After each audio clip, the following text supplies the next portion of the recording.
Bonjour à tous et toutes, nous sommes le mardi 28 janvier, j'enchaîne les deux vidéos, comme ça l'affaire sera réglée. Alors, cette vidéo fait suite à celle concernant la police municipale. Voilà, parce que ça fait maintenant un mois que cette affaire est sortie, à peu près, hein. Et apparemment il n'y a pas de suite.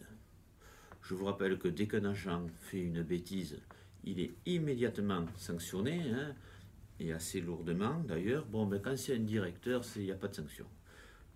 Voilà, j'ai pas entendu dire, parce qu'il se trouve que j'ai écrit au directeur général des services pour lui poser la question, parce que je vous rappelle que la question était est-ce que c'est une consigne de l'administration, c'est-à-dire supérieure au directeur. Alors j'ai écrit à l'administration qui est au-dessus du directeur, et elle ne m'a pas répondu. Voilà, donc j'en tire les conclusions. Pas de réponse, pas de sanction, c'est qu'ils étaient au courant. Bon, alors je ne vais pas vous mentir, je savais qu'ils étaient au courant, hein, parce qu'il m'est revenu en tête une petite histoire. Vous savez, quand il y a de nouvelles élections, on négocie les droits syndicaux.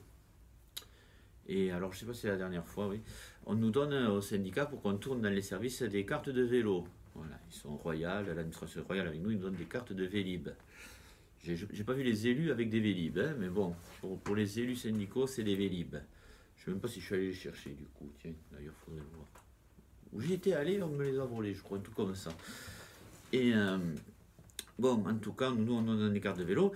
Et j'avais dit non, mais attendez, parce qu'on a quand même des tracts à distribuer, on ne peut pas y aller en vélo et tout ça. Et un élu, dont je tairai le nom, m'avait dit, alors sur un air un peu narquois, hein, ben, vous avez qu'à faire comme vos petits copains. Bon, à savoir à l'histoire du ticket à noter. Donc c'est que non seulement l'administration, mais aussi les élus étaient au courant. Bon, voilà. Alors, je vous rappelle que c'est assez grave cette histoire. Ça s'appelle en droit pénal, si je ne me trompe pas, hein, je prends des pincettes toujours, de la prévarication, hein, c'est-à-dire abuser de ses droits. Pour un fonctionnaire, abuser de ses droits dans certains cas. Et là, je pense que ça rentre dans la prévarication. C'est une faute pénale. Voilà, c'est une faute pénale. Je ne pense pas que le procureur ou l'IGPN ait été prévenu, hein. Je pose la question dans ma lettre, mais on ne me répond pas. Voilà. Bon, ensuite, que dire de plus? Alors, je vais faire une petite incise. Cette affaire est passée sur BFM TV. C'est Andy Warhol qui disait que tout le monde a droit à son quart d'heure de gloire, hein. Alors, c'est pas, ils m'ont pas interrogé à moi. Bah, c'est BFM, hein.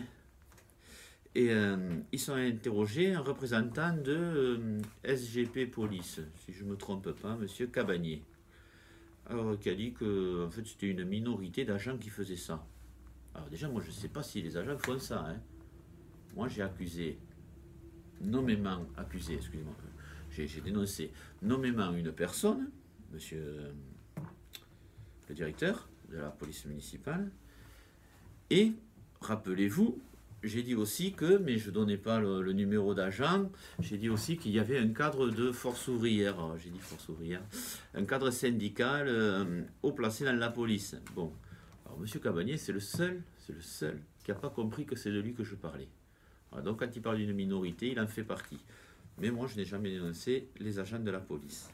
Bon, alors maintenant, quand même, il va falloir être constructif. Parce qu'il y a quand même un problème de stationnement pour les policiers municipaux. Et, ah oui, autre chose, dans les incises, je vais en faire une autre petite. Ceux qui s'amusent à dire que j'ai pas intérêt à me repointer au moulin du château, c'est le commissariat de police municipale, ou tout ça, ben, ils ont qu'à m'appeler, on se voit, puis on en discute, hein. J'envisageais même, je vais vous dire, de faire une réunion, d'ailleurs je vais la faire, une réunion d'information, comme ça, ceux qui ont quelque chose à me dire, et bien, ils viendront me le dire, puis je leur répondrai courtois. Ce sera très courtois comme échange, je présume. Ensuite, oui, donc alors pour en revenir au fait qu'il faut être constructif. Alors j'ai une activité parallèle de VTC, hein, de véhicules de tourisme avec chauffeur, et donc à ce titre-là, j'amène beaucoup de gens dans les entreprises. Et je constate que partout, dans les entreprises, les patrons, c'est les patrons qui décident bien sûr, hein, font des parkings pour leurs employés. Vous allez à l'ancienne usine Siemens, ils ont mis des structures métalliques sur plusieurs étages, Thales à la Beige, tout le monde, à Airbus, ils ont des parkings, on dirait des immeubles. Enfin, tous les patrons privés font en sorte que leurs agents puissent se garer assez rapidement et venir au travail dans de bonnes conditions. Alors nos élus, qui ont toujours à la bouche, si t'es pas content, tu vas dans le privé, si t'es pas content, tu vas dans le privé. Bon, mais des gens qui commencent à faire un peu comme dans le privé et qui s'occupent du bien-être de leurs agents. En particulier pour les policiers municipaux, où il y a un autre problème que l'on m'a fait remonter. Ce sont des agents donc qui sont obligés de se garer dans la rue et de payer le stationnement. Alors, le problème qui se passe, c'est que alors c'est des gens qui ont des altercations quand même, de par leur métier, avec les Toulousains, et souvent des fois avec des gens pas faciles. Ben, ils ont quand même des chances que quelqu'un aille les repérer, puisqu'on sait où est le commissariat central, hein, il se gare pas à bord de rouge, hein, et on sait où est le commissariat de police municipale, ils ont des gens, excusez-moi pour les bafouillages, mal intentionnés pourraient les repérer et aller s'en prendre dans leur véhicule. Donc déjà, il faudrait qu'ils aient un parking relativement en sécurité. Ensuite, partout dans la dépêche, à 100%, l'administration dit qu'ils cherchent une solution. Mais la solution est toute trouvée. Ben, remboursez-leur le ticket de stationnement. C'est déjà assez pénible d'aller au travail et de tourner pendant 3/4 d'heure pour se garer. Et en plus, il faut payer. Voilà. Alors, au lieu que les agents, alors ça, j'ai pas de preuve pour les agents, hein, mais c'est M. Cabanier qui le dit, face à des faux tickets, enfin des tickets à noter, ben c'est simple qu'ils prennent un vrai ticket et qu'à la fin du mois, ça sera remboursé par l'administration. L'affaire sera toute simple. Il y a des fois, il ne faut pas aller chercher midi à 14h. Voilà. Sinon, il y a une autre solution, mais qui prendrait un peu plus de temps. Ce serait de déplacer ce commissariat. Il n'a rien à faire au milieu de Saint-Michel. Que le commissariat de police nationale soit un centre-ville. Je vous rappelle qu'eux, ils ont un parking souterrain, hein, d'ailleurs. Comme quoi l'État prend plus soin de ses agents que la territoriale. D'accord, bien sûr qu'il faut qu'ils soient à proximité de la ville, enfin même au centre-ville, puisque les interpellations, les interpellés sont amenés et mis en garde à vue ou interrogés. Là. Mais le commissariat de police municipal, ça ne sert à rien. Quand ils interpellent quelqu'un, ils l'amènent au commissariat central. Donc, il serait décentralisé, je ne sais pas, moi, dans une zone industrielle proche de Toulouse. Regardez ici, au centre de Serpes.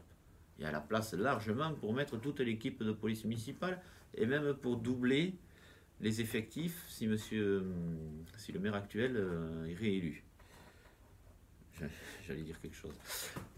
Donc, il y a fin de la place, il y en a. Il y a des zones industrielles à proximité. Voilà, où on peut faire des parkings. Les éboueurs ont un parking. Le service des éboueurs bleus ont un parking. Le balayage mécanisé ici se gare comme il veut. Voilà, tout le monde se gare en fait, sauf les policiers municipaux. Et aussi les cantonniers du centre-ville qui ont des problèmes. Bon voilà, écoutez, je vous remercie de m'avoir suivi. Je pense que cette histoire de police municipale n'est pas encore terminée. Je vous remercie de m'avoir suivi. À bientôt.